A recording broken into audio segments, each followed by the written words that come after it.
Setelah mengamati situasi aman, seorang pelaku langsung mendekati target sasaran. Sebuah tas yang ditaruh korban di dalam troli langsung digasak pelaku. Lo pikir copet itu cuma ada di pasar tradisional?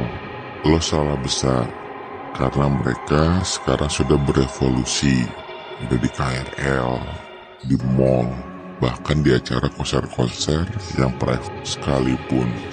Dan hari ini gue akan membahas semua modus pencopetan dari sudut pandang orang yang pernah ada di balik dunia kriminal itu. Karena gue pernah ada di balik dunia hitam itu hingga 2 kali keluar masuk dari balik jeruji tersebut. Selamat datang di channel Baron Robin Hood. Di channel ini gue buka semua modus kejahatan, bantu lo supaya gak jadi korban, dan ungkap sisi gelap yang sering lo abaikan, yang gak akan lo dapatkan informasi ini di channel berita atau dimanapun itu.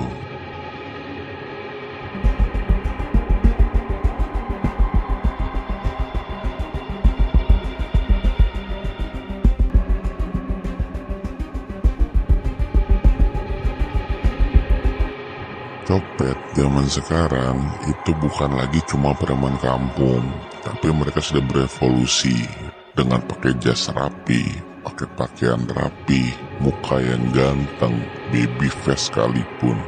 Dan copet zaman sekarang, mereka nggak pernah main sendiri. Mereka punya sistem, mereka punya role, mereka punya kode, dan bahkan pembagian hasil yang jelas. Dan ini modus yang paling umum dan sering dipakai copet-copet zaman sekarang. Yang pertama, copet itu selalu nempel di keramaian.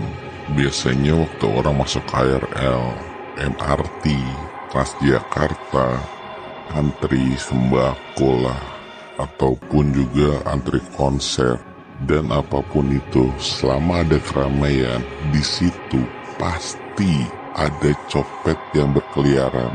Satu orang bertugas mengalihkan pandangan korban, dan satu orang bertugas eksekusi untuk ambil dompet lo, HP lo, atau apapun yang bisa lo diambil. Dan yang kedua, itu modus yang terbilang nekat sebenarnya, yaitu dia lakukan sendiri, tidak di keramaian, yaitu dengan modus tabrak. Satu orang pura-pura nabrak, dan tanpa lo sadar barang-barang lo sudah diambil. Itu biasanya terjadi di eskalator, di pasar, di jalan-jalan umum, ataupun tempat-tempat yang memungkinkan buat dia melakukan aksinya, yang tingkat keamanannya itu jelek banget. Dan yang ketiga, itu pura-pura bertanya kepada lo. Biasanya orang yang ngajakin lo ngobrol, yang lo gak kelihatan kalau dia itu copet dengan wajah ganteng, wajah cantik, itu biasanya dia mengajak lo berbicara, mengalihkan perhatian lo, dan saat ngobrol, tangan lain masuk ke kantong atau ke tas lo. Modus ini banyak dipakai di terminal, di pinggir jalan, di saat lo antri makanan di food court, ataupun di tempat-tempat yang memungkinkan buat dia melakukan aksinya. Dan yang keempat, modus copet dengan membawa anak-anak ataupun lansia. Banyak copet sekarang itu ngajak anak ataupun bawa orang tua biar nggak dicurigain. Tapi bisa terjadi juga yang nyopet itu justru si anak, dan orang tuanya mengalihkan perhatian lo. Dan lo tahu apa yang bikin mereka percaya diri? Bukan hanya keramaian, tapi kesalahan lo sendiri yang dimanfaatkan mereka untuk jadi celah melakukan aksinya. Dan sekarang gue berikan lo tips yang benar-benar bermanfaat, yang gak standar, kayak jangan taruh tas ataupun dompet di belakang. Itu udah basi itu semua. Tapi ini real, yang jarang dibahas orang, tapi bermanfaat. Yang pertama yang bisa lo lakukan, lo pakai tas anti-theft, yaitu resleting yang ke dada. Tas yang gak bisa dibuka dari luar tanpa lo sadarin. Wajib lo punya kalau lo naik transportasi umum ataupun lo datang ke tempat-tempat keramaian. Dan yang kedua, lo wajib taruh dompet lo, handphone lo, atau barang berharga lo itu di kantong dalam baju ataupun jaket. Banyak kok sekarang jaket ataupun baju yang punya kantong rahasia di dalamnya yang susah dijangkau copet. Dan yang ketiga, lo jangan asal percaya sama orang, terlalu cepat percaya sama orang. Jangan asal nolong ataupun nurutin interaksi random. Kalau ada orang yang tiba-tiba nyolek lo, ngajak lo ngobrol, lo wajib hati-hati dan aware. Bisa jadi itu adalah pengalihan fokus buat pencopet melakukan aksinya.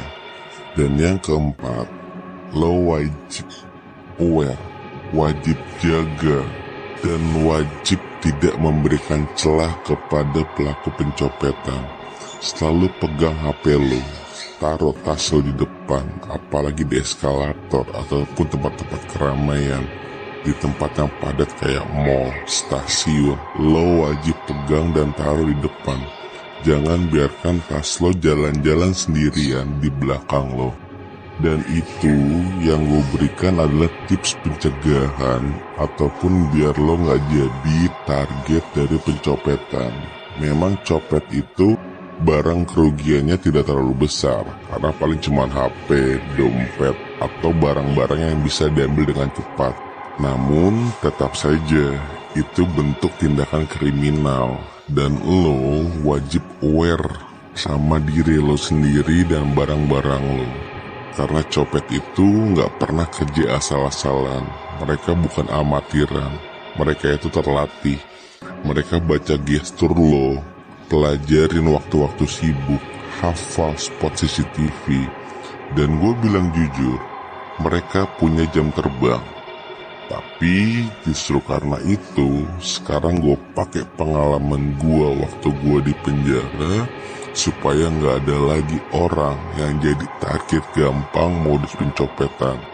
Karena pencopetan itu bukan cuma soal dompet hilang ataupun HP hilang, tapi soal rasa aman yang dicuri. Karena kalau rasa aman di negara ini palsu menurut gue semuanya. Tapi setidaknya sekarang lo udah sedikit mengerti tentang pencopetan. Lo bisa lebih aware, lo bisa lebih waspada, dan jangan tunggu lo sendiri yang kena jadi korban. Ya udah, mungkin sekarang sekian dulu aja video kali ini. Dan video ini gue buat edukasi, bukan buat mengajarkan tindakan kriminal dalam bentuk apapun, tapi supaya masyarakat bisa lebih aware, bisa lebih waspada terhadap bentuk tindak kejahatan. Dan kalau lo ngerasa video ini penting, video ini bermanfaat, silakan lo share ke orang lain. Dan lo bantu channel ini berkembang dengan subscribe agar lebih banyak orang-orang yang merasakan manfaat dari channel ini. Dan sampai ketemu di video kejahatan selanjutnya. Nama gue Baron. Bye.